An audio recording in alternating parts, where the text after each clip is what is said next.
Tradesmen built America. Not policymakers or desk jockeys, but hardworking, blue-collared men and women. Join me, Roger Wakefield, on conversations with some of the nation's most successful skilled laborers. This is the Trade Talks. What made you want to become a plumber? So I didn't really decide I wanted to be a plumber until probably 3 years into plumbing. Between my sophomore and junior year, I poured concrete for a guy who exclusively poured inlets and trickle channel, things like that, for a plumbing company, one of the big commercial new construction companies. I worked there that summer and then the next summer and kind of built a relationship with the plumbers and the crews that I was working with. So naturally, I just went and applied there as soon as I graduated. Worked there my first summer, and I spent the first few years of my career trying to get out of plumbing.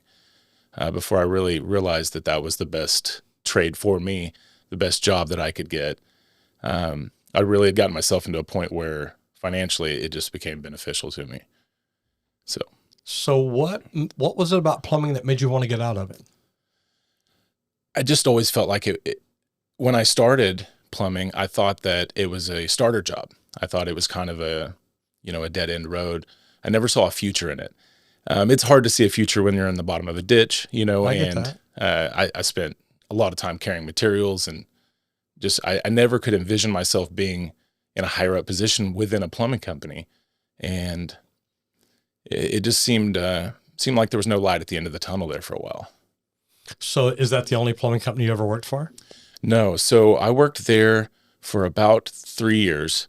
Whenever I got my journeyman's license, I then went into service, and that's when I really fell in love with plumbing. I love the daily challenges, everything is intriguing.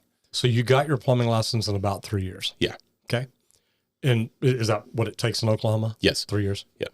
I love that. I wish Texas would go back to that. Yeah. Actually, maybe 2 years.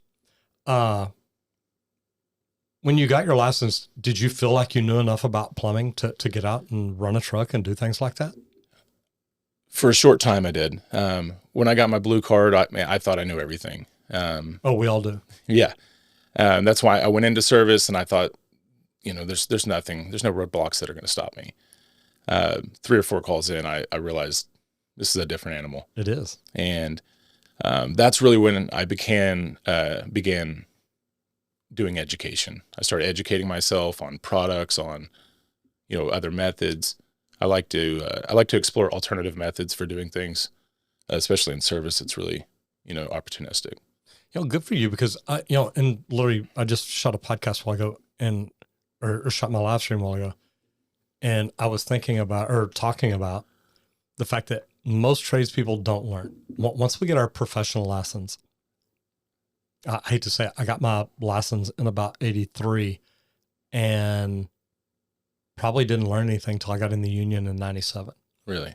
And so for 14 years there, I was just a plumber. Yeah. And I don't mean that bad, but I mean, I'm going to work every day. I'm making a living.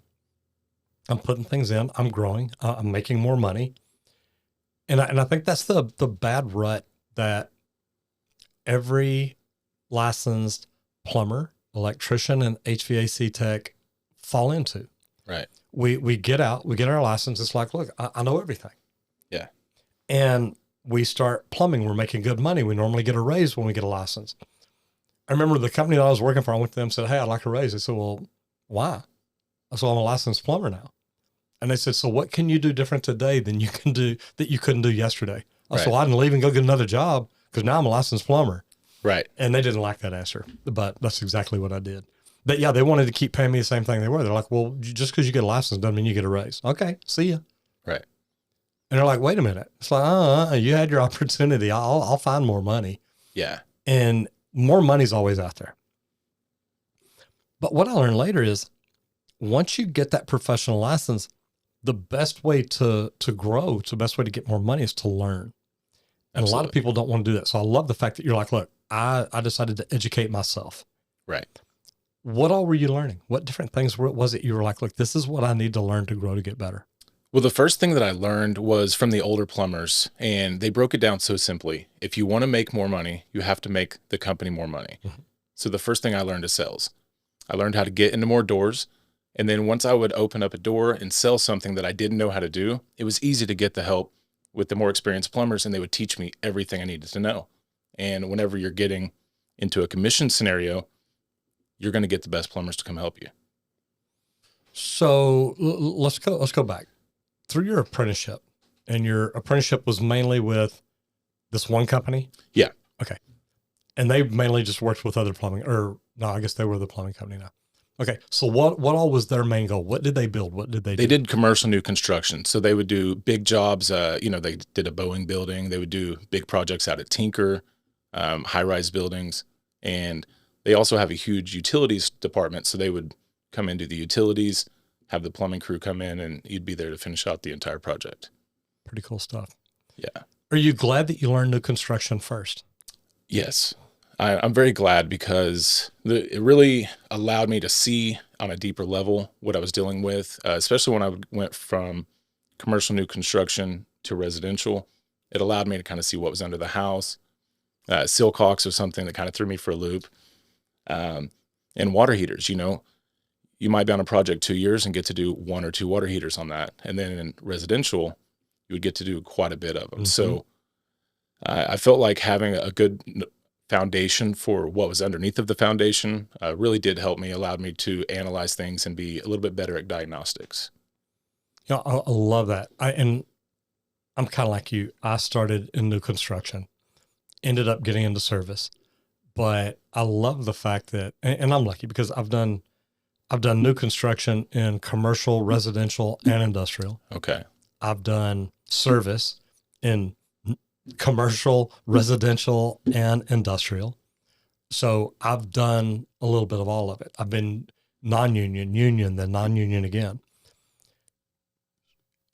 I'm glad that it went for me the way it did, because I'm glad that I started new construction first. Really, my very first job was a remodel. So that was a little bit of new construction and service, because you're tying in the old stuff to build in the new.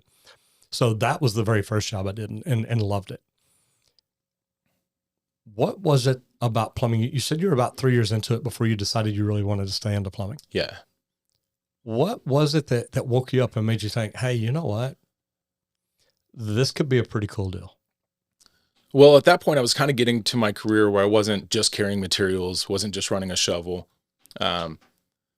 Things become more interesting.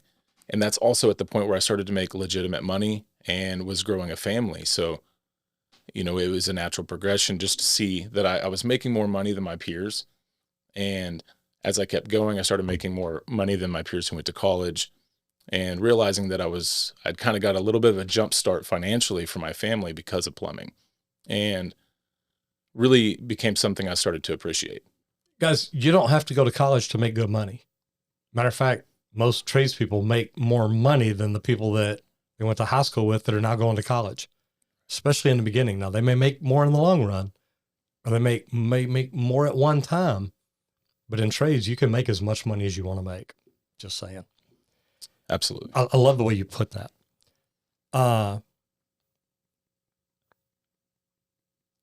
You started making more money. But something had to have clicked to make you think, look, this could be a good living.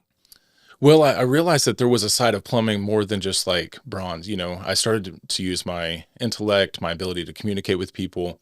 I really started to develop relationships with my customers when I got into residential. And I realized that it's a sustainable model. It just really, that's the point that it clicked, and realized that it was going to be sustainable for long term. Whenever I would go into a house and start to actually feel like I helped somebody, I had a family, on Friday that I helped, and now their weekend is better. It's a little bit more rewarding on that aspect as well. Mm-hmm. And it just makes you feel good about being able to help people. And then whenever you start getting better at it, you realize that you're moving up within your company, which also feels good. Your family is being well taken care of, which feels good. And it just became really rewarding. And I started to see the light at the end of the tunnel. How do you not become complacent? Meaning you're moving up, you're making more money, your family's taken care of. What makes you want to give all that up and go start your own business? I don't have the ability to be complacent. Okay. So there was an actual moment. It was a dinner at Mickey Mantle's, which I decided to start my own business. And Mickey Mouse is a steakhouse in Oklahoma. Exactly. Okay. Steakhouse in Oklahoma City. I had won a competition. I worked at a international company. They had Texas companies against Oklahoma companies. I won. It's always Texas against Oklahoma. Exactly. And I like the way you said Texas first. I'm going to remember that. Yeah. So Texas overall had more sales than the Oklahoma, but I was the top salesman out of everybody. So our crew got taken by our vendor to Mickey Mantle's. And I had been kind of kicking around the idea for a few years with my wife. We didn't think it was a good idea. It was very risky. I was making good money. And it was at that dinner that I realized I was starting to think complacent. I was starting to get comfortable. And when we left that dinner, my wife looked at me and she said, "You can do this." She's like, "You can do it." I just ate dinner with some very successful people, and there's no separation between what they're doing and what you're doing. Mm-hmm. And just that confidence is what did it to me. And I immediately went and spoke to my manager at the company and told him, "I'm going to give you a 2-month notice. I got to do this." So 2-month notice. 2-month notice. Yeah. I like that. Absolutely. Good for you. I feel like, I even got jobs from that company because I left on a good relationship with them. It's the best way to do it. I mean, I remember my dad. My dad used to get on to me for leaving jobs. Yeah. And my dad worked for Western Electric, Ma Bell, AT&T. Yeah. The whole group for almost 40 years. Wow. And I remember going over to his house one day. And we're sitting there talking. And I used to love, if I'd get off early, I'd swing by and just visit and say hi and sit and talk. And I'm sitting talking to him one day, and I just got a new job. And I think that's where I was that day. I'd got accepted and talked to him and given my notice and all that. And I went by to visit, and I'm talking to him, and we're sitting in a chair, or in chairs. And he looks over at me and he says, "Son, don't you think it's time that you settle down at one company and just stay with them and grow?"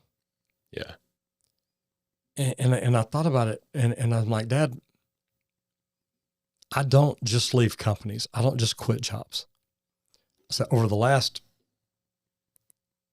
10, 15 years, I've only worked for 2 companies. Mm-hmm. And I don't just leave them. The other company reaches out to me and says, "Hey, we got a position we need to fill with you." Mm-hmm. And they pay me a lot of money to come over and fill that position. Right. And he's like, "Yeah, but look, I just think it'd be good for you to just pick one and just settle down and stay." And I changed too much. But I looked at him and I said, "Dad, I just got a $12,000 a year raise today." And boy, he kind of looked at me. He says, "Wait, you got a $12,000 a year raise today?" And I said, "Yeah." I said, "This job that I just accepted is $6 an hour more." I said, "There's other benefits too." And he looked at me and says, "You know what? You just keep doing what you're doing. I think you're doing okay." Yeah. And it's like, "Dad, I promise you, the other company will call back and I'll go back to work for them." And they did. Right. But it's, we talked about it earlier about knowing your value. And a lot of people don't. So I love that. Number one, you're smart enough to listen to your wife, because when the people that know us the most look at us and say, "Hey, you've got this in you. You can do this." Right. We don't always see it. We may think, "Man, I think I could do that." But there's these voices inside of our head that make us stop and say, "Yeah, but." Exactly. What if it fails? Oh, yeah. What if you can't play the what if game though? No. What if it doesn't? What if it works? Yeah. This video is sponsored by High Level. For your 30-day free trial, go to gohighlevel.com/Roger Wakefield. I've got and I see it all the time. I've got a piece of paper. I just literally got on Word and put this quote on there, but it's the guy who founded GoDaddy. And he says, most people ask themselves, "What if this doesn't work?" He said, "I ask myself, but what if it does?" I like that. And that's something that I do. I see it all the time. And, my team gets frustrated at me because I'm constantly bringing in something new. Let's try this. Let's try this. Let's do this. Let's do this. And it wears them out. I completely get it. But what if it works? Because if it does, man, this can be phenomenal. Right. And that's the way I look at it. Take just a second. Tell everybody who you are, what you do, where you do it, all that stuff. My name is Chris Miller. I'm the owner of Indigo Plumbing. We're based out of Oklahoma City. We are a residential service company. We specialize in whole house filtration and tankless water heaters. Okay. I love that. Because you specialize in two very unique niches. So, Right. so I do. I think that's great. How long ago did you open up your own company? We are in April. At the end of April, it'll be 5 years. 5 years. Yeah. Okay. So you've been doing this for a while. You should have your systems and processes and everything in place by now. I should, yes. But you smile when you say that. It's been an ongoing process. Every time I think I've got my systems in order, I learn more and then need to make changes, I've realized the things that I thought were perfect 4 years ago, I now think they're trash. And I've learned new philosophies about business. When I first started out, I really had confused my ability to manage plumbers with owning a plumbing business. Oh yeah. Two different worlds. Exactly. And so what was working initially eventually stopped working. What I'm meaning by that is when we first started out, we started out just word of mouth.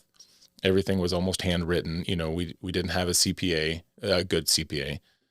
And so we put everything into the systems that our original CPA wanted.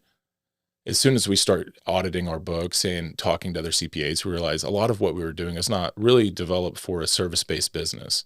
And so we've kind of had to start all over several times. I feel like now we are in a good position, but it's definitely a new philosophy here.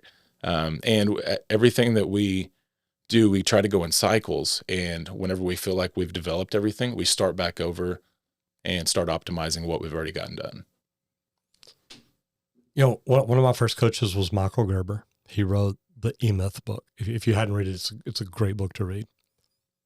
And I remember the biggest thing that I took away from the E-Myth book is, look, I don't have systems and processes in place. And later in life, I was at another deal with a group of entrepreneurs that I was involved with. And one of them stood up and coached and talked that day. And the big thing that he said that just, it hit me like a ton of bricks was, anytime you do something more than once, have a process for it. Okay. I like that. And, you look at something that you're going to do and say, wait, we're going to do this again. So let's document what it takes. Let's document the things that it takes to get us to where we're going, or the things it takes to do this right every time. And when you look at it like that, to me, it's such a big deal. But the E-Myth book probably helped me a lot, because the one thing that Michael Gerber taught me, and me and Amber talked about this yesterday. Actually, no, me and Elizabeth talked about it this morning.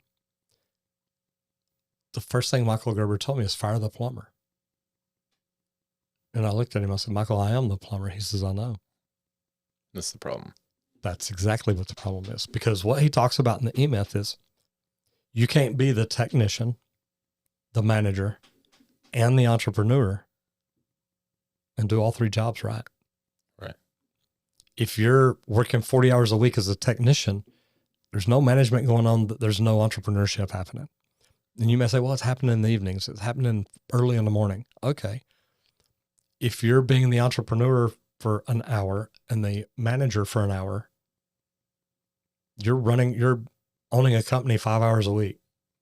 Right. Are you doing really good with it? If you're the manager for an hour, you're managing the company 5 hours a week. Are you doing really good with it? Right. And these were just things that I was just like, oh my gosh.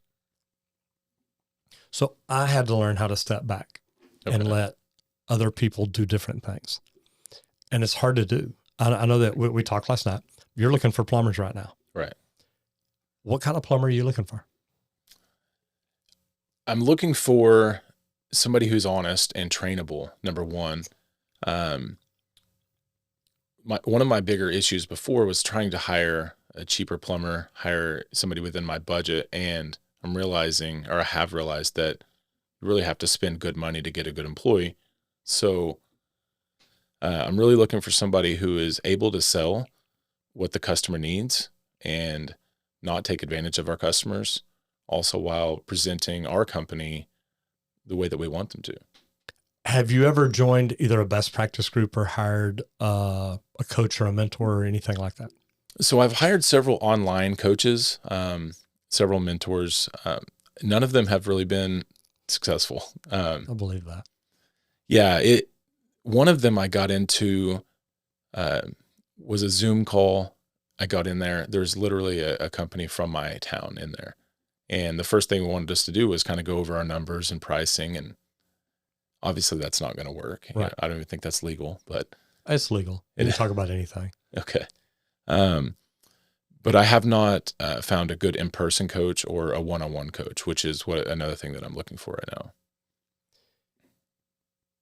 So the good thing is you see it. You realize that. Yeah. But let's go back. You need a plumber. Right. Is your price structure set up to help you hire the plumber that you really want? It is. Okay.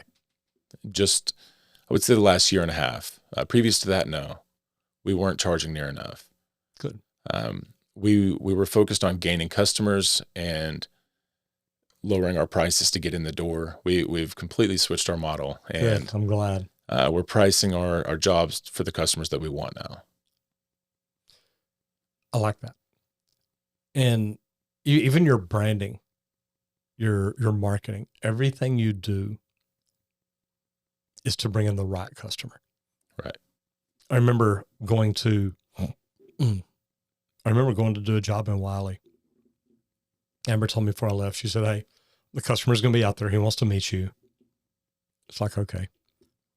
And I get out there and I crawl up under the house and I'm doing some stuff and crawl back out, and the customer's standing there, and asked the customer, said, "How are you doing?" He said, "Man, I'm doing great." He said, "Do you mind if I tell you why I called you?" I said, "No, I love that." Right. So I climbed out and stood there and talked to him. And he looks at me and says, "You made a video talking about how you're not the cheapest plumber in town." I said, "Yes, I did." He said, "Roger, I watched that video about 5 times." He says, "Because I saw that, and at the time I'm looking for somebody that does this, slab leak detection, Right. all this. And then I saw that video of yours." He says, "And I'm literally watching the first ones about slab leak and leak detection. I'm thinking, look, I'm going to find the cheapest guy in town to come do this. It's easy. Once they find the leak, man." Right. He says, "And I watched this video 5 times. He said, "And in this video, you said, look, I'm not the cheapest plumber in town. Don't call me. If you want the cheapest plumber in town, I'll give you his name and number. Yeah. But you're going to end up calling me, and it's going to cost you double because he's going to mess stuff up." So, my thought is, do you really want the cheapest plumber? And I'd explain to him why I'm not the cheapest. I use the best materials. I have the best guys. We have the best warranties. I can't do all that and be the cheapest plumber. Right. The cheapest plumber's warranty is once you're out of his rearview mirror, you're on your own now. Exactly. And he's going to use the cheapest materials, and he's using the cheapest guys. That's what I really think about is, if you're a really cheap company, how well can you treat your employees? Mm-hmm.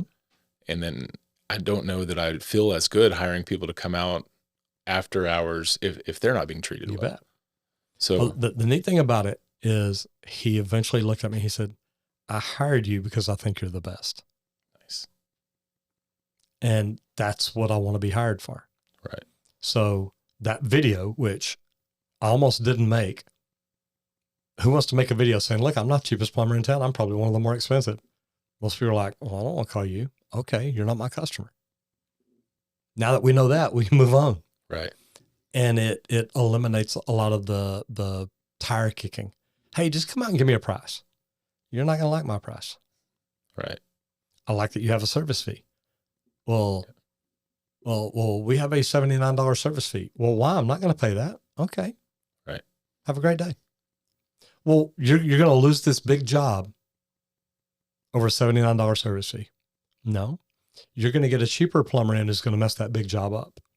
And you're going to regret it in the long run, but I'm not. Right. Because if you're not even willing to pay $79 to get a warehouse on wheels, a drug tested background check plumber out there that's going to look at it and give you the right price to do the job the right way, you're not worried about that stuff, right. But I am. So we see it different. And people are like, no, wait, I want you. No, you don't. You've already told me that. You want cheap. I'm not cheap. Right. I bring value. And once they started calling other plumbers, they're calling me back saying, look, man, you may be right. Really? Yeah, those guys can't even spell plumbing. Yeah, I know. I see it every day. Right. It's pretty wild. It's an easy way to separate yourself. Uh-huh. I like that. What made you want to specialize in whole house water filtration and tankless water heaters? Well, the filtration is just such a necessity in Oklahoma City. That's a necessity everywhere. Just most people don't know it. Right. And so it really does help prevent, a lot of things within the home, and it's wanted. And so we really started getting a demand before we became experts in it. And as soon as we started getting a demand, we had to educate ourselves. And once we educated ourselves, we really realized that it's a void that needs to be filled. And there are several softener installers. There are very few softener experts. Mm-hmm. And a lot of them will install a softener. I just went to one the other day that the company literally would not go back because their technicians only know how to install. So that was just a void that we needed to fill. And if we're going to do it, we need to do it right. And we need to have all of our guys educated. And by doing that, you become experts. And the water heaters is the same way. I went to the Navian NSS level 1, 2, and 3. And in all of them, they talk about how most of the failures from Navian are due to lack of proper installation. And so we kind of, as plumbers, kind of get a bad rep in that regard, because people pay $5,000, $6,000, $8,000 for this unit, and then it doesn't work 2 years later. So we really kind of set ourselves apart from the rest of the market in Oklahoma City by becoming experts in it, by educating our customers.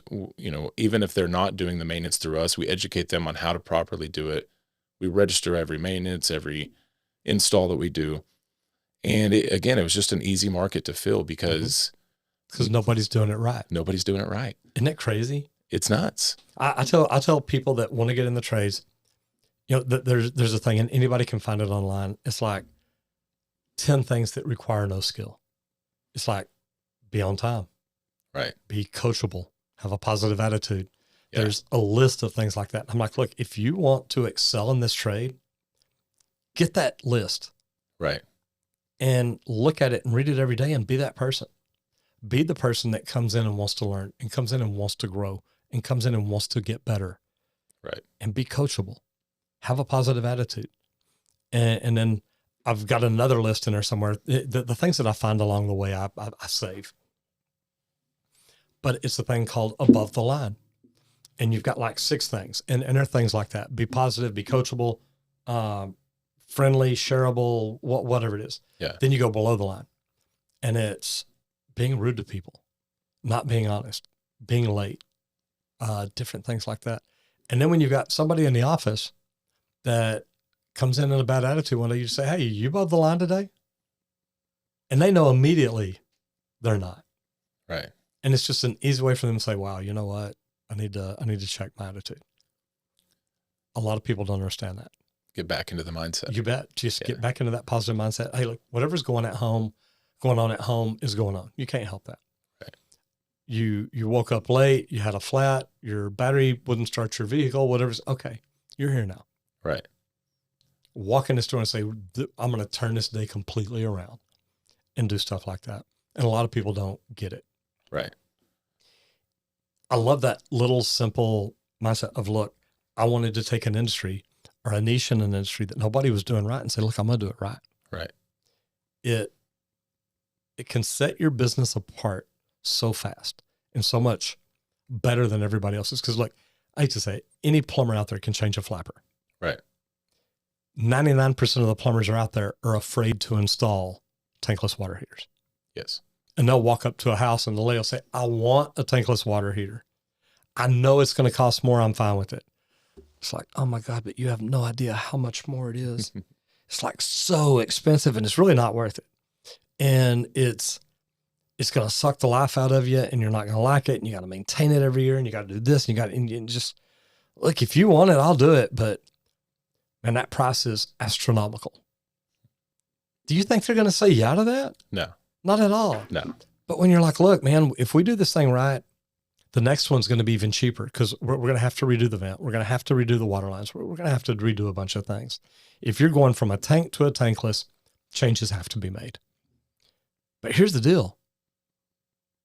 ROI on is fantastic because we're going to do it right. It's going to cost you less money to operate every year. And in about 8 to 10 years, you're going to get your money back. Absolutely.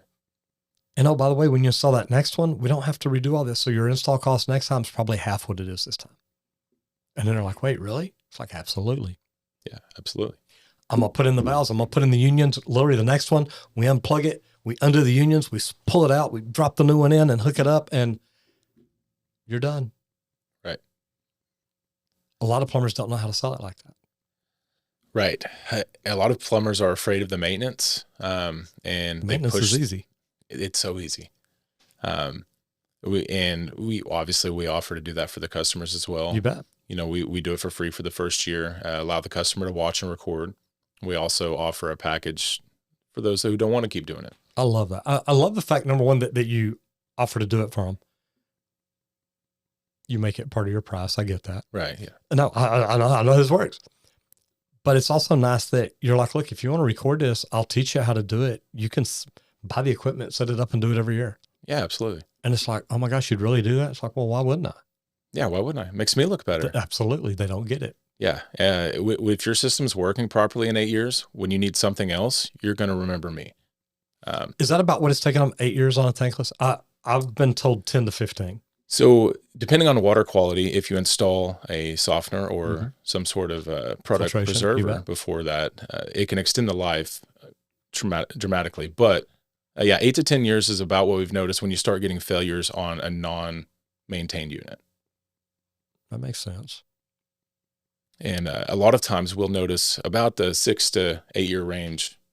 The error codes start coming in. Yes. And it's because they hadn't maintained it. They hadn't maintained it. The first thing they do is put a bunch of vinegar through it because that's what YouTube told them to do. You bet. And now they can't understand why water's going everywhere. So how do you think it's helped you by teaching people how to fix their own stuff? Well, number one, it gains trust. And the customers that are going to pay our prices for our technicians, they don't want to do it themselves. And a lot of those people want to understand the process. And then they turn around, see our process, realize the amount of education that we take, the amount of work it takes. And then they just hire us to do it anyways. When you started your own company, what was the first thing you realized you didn't know you needed or knew how to do?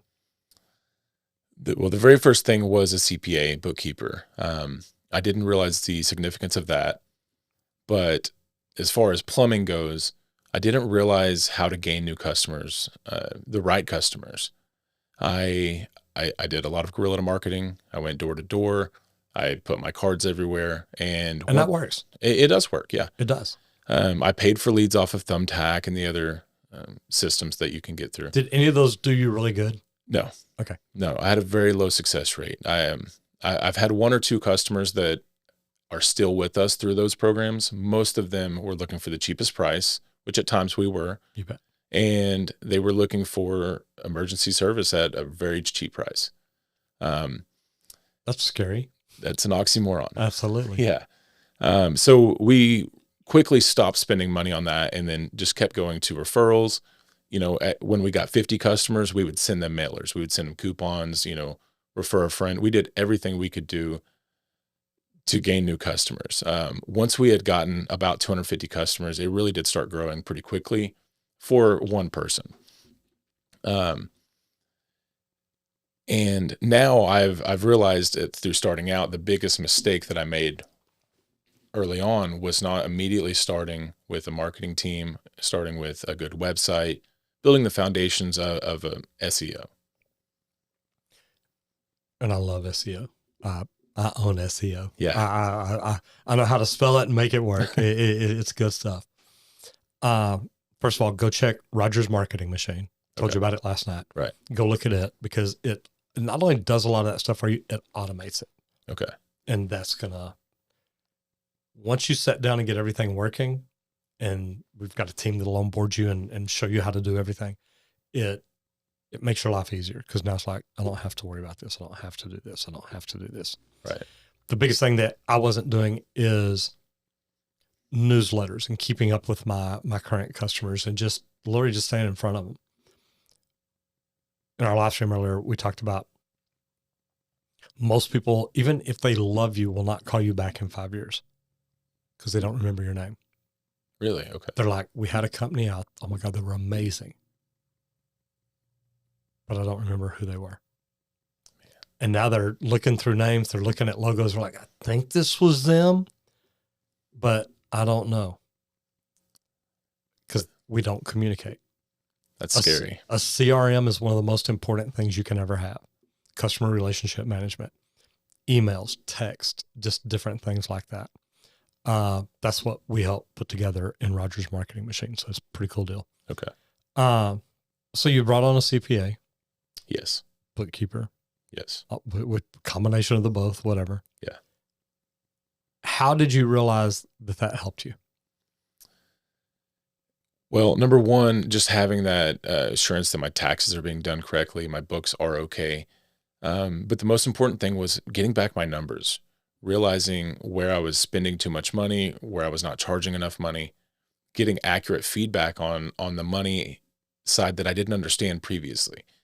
That was really the biggest thing for me. Realize that was a quick slap in the face that I needed to readjust my pricing schedule. I needed to really take a look at everything financial within my business, and also not having to do it myself, not attempting to do it myself. Tons of free time, obviously. And they're not that expensive. No, I mean, they're really not. Oh man, they're worth their weight in gold. Oh God, I completely agree. Yeah, it is really good to have just a team that you can call, ask questions to, find out that you don't need to buy $100,000 truck at the end of the year to get out of taxes. You know, silly things that your friends tell you. This is the best way to do business. Just do this. Exactly. Yeah. So really just somebody that you can ask financial advice from as well. They're not financial advisors, but they really do have a good look on your money and understand you may have this much coming in. That's not how much money you have, you know, and they really put that into perspective for you quickly. So that's the biggest thing. I love that. I think an attorney and a CPA are the two most important things everybody needs. Yeah. The attorney is going to keep you hopefully out of jail. The CPA is going to hopefully keep you out of jail. Right. So I mean, those are two big things. Yeah. To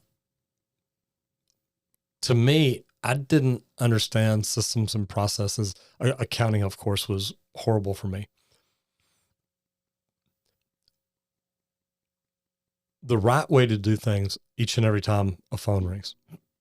What questions are we asking? What are we doing? Are we documenting everything? Are we getting their information? Hey, look, just in case we get disconnected, can I get your callback number? What's your email address? What information can you get? Building an email list from the very beginning, even if it's not all your customers. If people call, smart thing to do is hey, look, just in case we get disconnected, can I go ahead and get your name, your phone number, and your email address? That way, I mean, you've got a lifelong customer then because you can stay in front of them until they say stop. Yes. And if you're not just hardcore selling them, if you're saying, hey, look, do y'all know about water filtration? Just want to tell you, you can go to this website and they'll tell you all the horrible things in your water. And it blows people's mind to see stuff like that. Right. And if you can put out information like that, that helps. This video is sponsored by High Level. We've partnered up with High Level because we believe this is the best all-in-one sales and marketing platform to help you grow your business. For your 30-day free trial, go to gohighlevel.com/Roger Wakefield. When you started your business, did you use new trucks or vans, old trucks or vans? And did you buy or lease, or what did you do? Because that's a question I get asked a lot. The first 3-4 months, I used my personal truck. It was a lifted truck with, mud tires on. It was not a good plumbing truck. I sold it and bought a van, CNG, like express van. Mm-hmm. Had it completely wrapped. That worked for a while. And then recently we've switched over to Ford Transits. We purchased our first van on a loan through our local credit union. At the time, we were under the impression we were building business credit with that. We were not. And now you said business credit. Yes. Are you aware of corporate credit? No. Yeah, we need to talk. We do. No, I'm not aware of that. And at the time, I was not aware of what I needed to do to build my actual business credit. So our last van that we just purchased, we paid cash for, and we're going to attempt to remain paying cash for our vehicles. Good for you. I do not like payments, and I've realized that I get so much more freedom of what I do within my business without payments. Yeah, it's nice. Everybody can't do that. And to be honest, there's nothing wrong with payments as long as it's not anchoring you down. Right. If you're not like, oh my gosh. Because think about it. If you're paying cash, that means you're putting up so much money each month. Right. Where instead of doing that long enough to get enough for a van, you could have bought the van the first day. Right. And just kept making those payments instead of putting that money up. So I see both sides of it. If I get to a point where I'm needing another van and I don't have the cash, you can do it. Then I would be losing money not to. You bet. Absolutely. And as long as you know that, that's good. Right. Marketing something you're still working on. Yes. Because you're trying to grow. Right. Which is a great thing. We all need to be looking at, are we growing? Are we growing? I'm going to say at least 20% per year. And because that's a good number to hit, that's really not very hard to hit. You can increase a little bit in your marketing budget. You can look at the social media you're doing. What can you do to let people know? How many of your people that you're connected with on Facebook know that you're a plumber, know what you do? Very few. Why?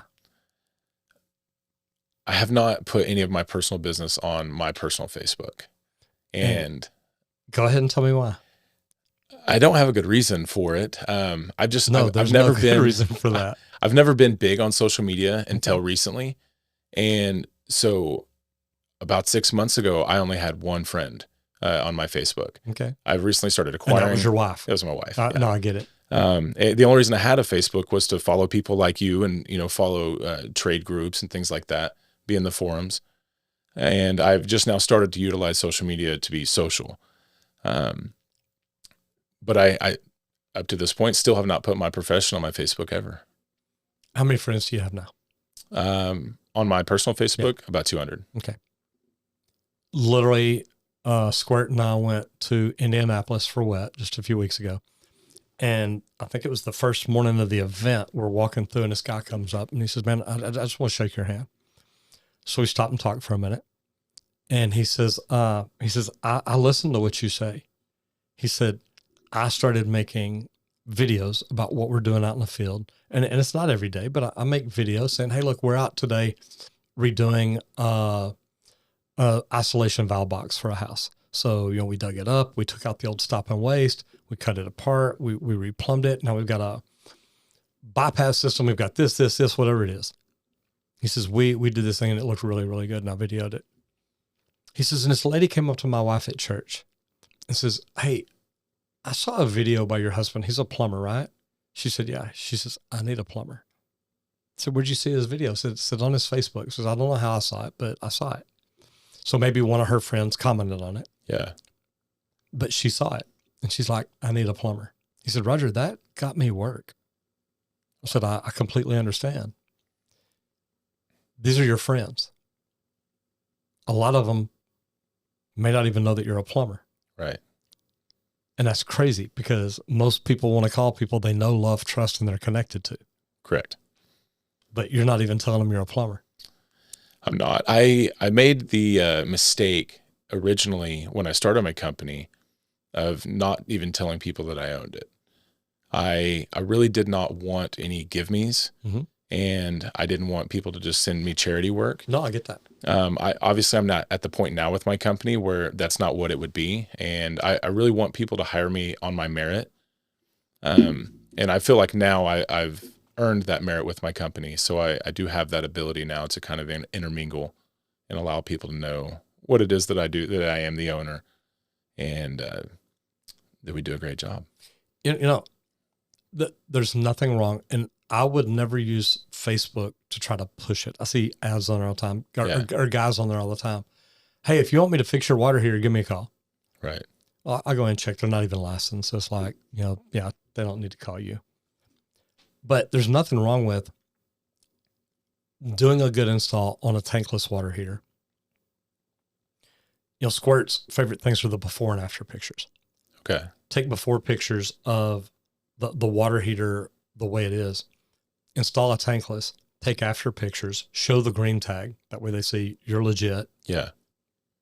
And say, just another job we did in Oklahoma City. I love doing stuff like this. I love being able to help my customers. Yeah. Did you try to sell me anything? No. But you know what? Just sharing. I know that you remove old water heaters, you install new tankless water heaters, you get it permitted and inspected because I saw a green tag, and you love what you do, and we're connected. Right. So guess what? A week from now, a month from now, a year from now, when my tank top water heater goes out, I'm like, man, I got a guy. I know who to call. I know who does this. Yeah. Hey, Chris, man, I hate to bug you, but I've got a water heater out. Okay. Right. Most people don't want it for free. Some do. And to be honest, if I go to a friend's house and all I do is change the flapper, I'm like, dude, you're good. I'm out of here. Right. Okay. I'm here 5 minutes. I don't care. I don't want to upset anybody. But also, if they call me back to do a water heater, I'm going to treat them just like everybody else. Now, I may waive the service fee. That's up to me. Yeah. But normally I don't even do that. It's like, look, I had to drive that big old truck over here. I burn fuel. I burn oil. I wore down the tires. I've got everything in here to fix it. Do you want me to fix it or not? Right. Things like that'll work. Okay. I feel like that is, as we talked about earlier, that's something that I really didn't pay attention to early on in the business because it was sustainable enough for me. And now that I'm trying to grow at the rate that I'm trying to grow at, it's a good way to do it. Yeah. For free. For free. Okay. That doesn't cost you a marketing company. That doesn't mean they're coming in and redoing it. Doesn't mean every marketing company you talk to is going to say, we need to completely rebuild your website. I've heard it 100 times. Yeah. That's why I'm like, yeah, whatever. For a nominal fee. Mm-hmm. Oh yeah. It's a big fee. What are you doing now to grow your company? So the biggest things we're doing right now is offering like a really great customer service. We, obviously we're on you've LSAs. got to get in people's houses to do that. Yeah. What are you doing to make your phone ring? So we are on LSAs. We're doing the Google local service ads. Mm-hmm. Right now we do have a Facebook page for our website, or I'm sorry, a Facebook page for our company. Let's go back to LSAs. On LSAs, when you get an LSA in, do you immediately go in and apply to Google or reply to Google and let them know this job was accepted, this job was done, this job is closed, this job is finished? Do you do all that? Yeah, we put in, name, address, all the information they request, that we did book the call. We scheduled the time that we booked it for. And we always send a review link. Okay. So our CRM allows us to send a Google review link from the LSAs. That's an automatic thing. Good. Okay, go ahead. A lot of people don't do that. Okay. And we post frequently on our Facebook page. We do get a lot of work from our Facebook page, Indigo Plumbing. I have not tied that to my personal in any way, but we do post some work. We post things like silk hawks, before and after water heater installs. And then the other thing that we do is we try to keep our customers. So we send out mailers, we send magnets, football schedules, things like that. And whenever we are needing to gain new customers, we've done canvassing. We've gone door knocking, just put flyers in the doors. Whenever we, at the home and garden event, we went up and put flyers in all of the windshields. We got a ton of calls from that. I'll bet. And really the problem is not getting enough calls, but it's getting calls consistently. So in the times that it's okay and busy, we get plenty of calls, enough to even add a guy. What I need the marketing to do is fill in the times where it's not organically busy, that's the void that we have right now. We need to fill that in. And the right way to do that is get your SEO up where it's working, where when people search plumbing, tankless water heaters, whole house water filtration, where when they search things like that in your area, you're the first one found. Right. Okay. Because that lets you dial your LSAs down a little bit, where you're not throwing money at your LSAs every single day just to keep you as busy as you are. Yeah. You build the organic to where it gets you as busy as you are. Then when you wake up tomorrow, you go and look at the calls for the next 2 or 3 days, and you realize the next 3 days aren't that busy. Now you turn your LSAs up to get those next 3 days booked. Okay. You're constantly looking at least 3 days ahead. Are we booked? Are we busy? Do we have all our calls? Am I full? Okay.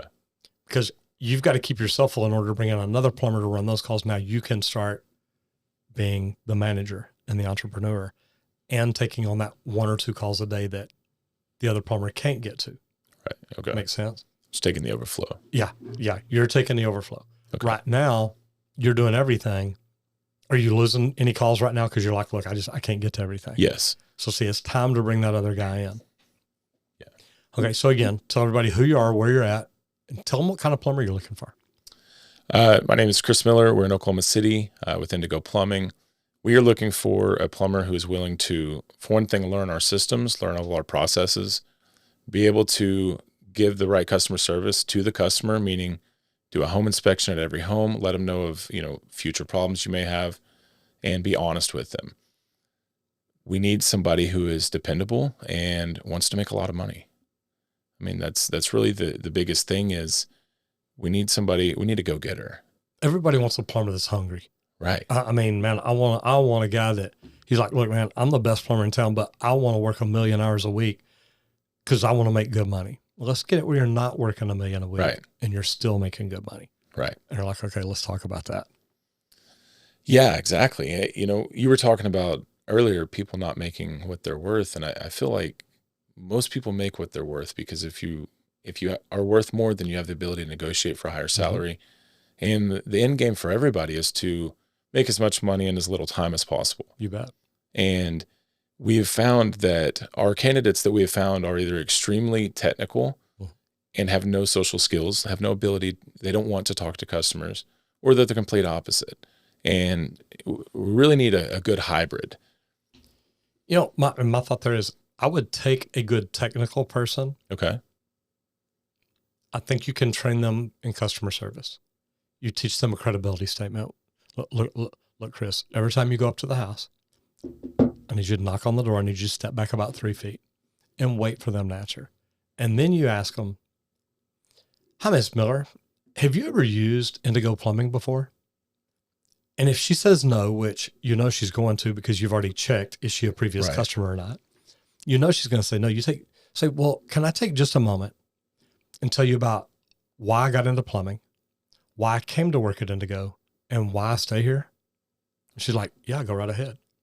Well, I came here because when I was in high school, I was laying concrete and I worked for a plumbing company, or we laid concrete for a plumbing company. I realized, man, I really like watching what they do, and I got to know the people. So when I got out of school, I went to work for this plumbing company, and I learned a lot, but I really learned that I love plumbing. I love taking care of people. And I came to work at Indigo Plumbing because they've got a great reputation. They take care of their customers, and I thought that was huge. And the reason I'm still working here is Chris, the owner, he invests in us. He invests in training for us. He invests in the best equipment for us. And he has the best warranties in place because he wants to take care of you, the customer. So knowing things like that, before I walk in your house, you can rest assured that I'm going to do what's right here today. And she's like, absolutely, come on in. And it takes a minute to go through that. Right. And it's something that your technical plumber can learn to do. And then you tell that technical plumber, look, whenever you decide where all you're at and what's going on, give us a call at the office. Say, hey, look, their tankless water heater's out. We're gonna have to do this. We're gonna have to. Now, y'all can send a text to Miss Miller. Miss Miller, we understand what the problem is. Our technician's gonna be talking to you to let you know what your options are. Well, now he's not worried about just walking in there and saying, hey, I don't even know what to say to her. Look, she already knows you're coming. You're good. We already sent her a text. That's brilliant. And you just turn it around, make it easy on him. Understand what kind of plumbers you have, what kind of customers you have, and make that communication between them even easier. Okay. And stuff like that is fantastic. If you could hire one plumber for Indigo Plumbing that was specialized in one thing, what would it be? Water filtration. Water filtration. I love it. It's a great one. Yeah. It's something every house in America needs, whether they know it or not. Absolutely. We've got to put so much chlorine in the water because we've got to get it to people's houses to the Clean Water Drinking Act. Mold, mildew, bacteria free. Well, we put chlorine in it to make that happen. Right. Well, we put chlorine on our vegetables, but we tell people, look, you got to go home, rinse this off. Or we put pesticides on them and tell people you got to go home, rinse them off. Well, the chlorine's there. You just need to get it out of your water. Right. All tankless manufacturers say, hey, if you put treated water into this water heater, this warranty will last forever. Right. But if you don't, guess what? Your warranty is null and void. Exactly. So it's tough. This has been fun today. Absolutely. Tell me about your best day ever plumbing. Oh, wow. That's a pretty deep question. I don't just lob up the easy ones. I would say probably the best day plumbing I've ever had was a customer service issue. I have a customer whose wife just recently passed of cancer, and they were able to text me on a weekend through our CRM, and I went over there to take care of them, not knowing what had just happened. I go fix a gas leak, get them back up. They're able to have their family over, and it was afterwards she told me everything, and so I really was, I guess, proud of myself. I went and worked on a time when I normally wouldn't work just because she was very polite. When she asked, she let me know what was going on. And I went over there and got her taken care of and I guess just took one more problem off of their plate temporarily. And that's really the feeling that I chase.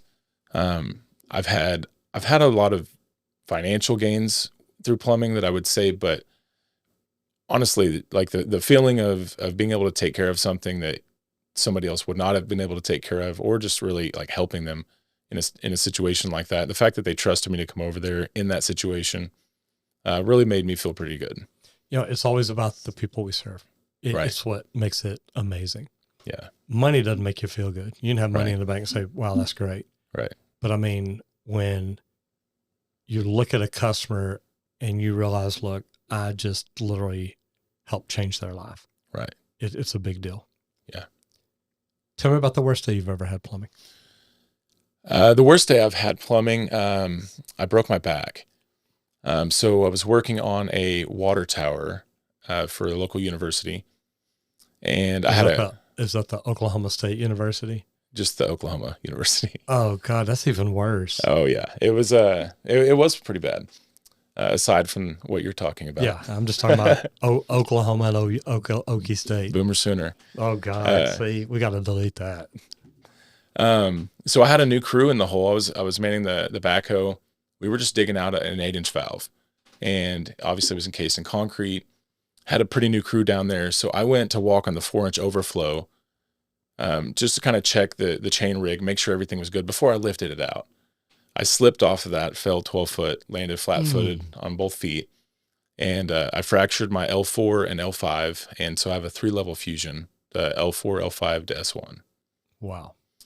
And I would say that was the most difficult thing that's ever happened to me in plumbing.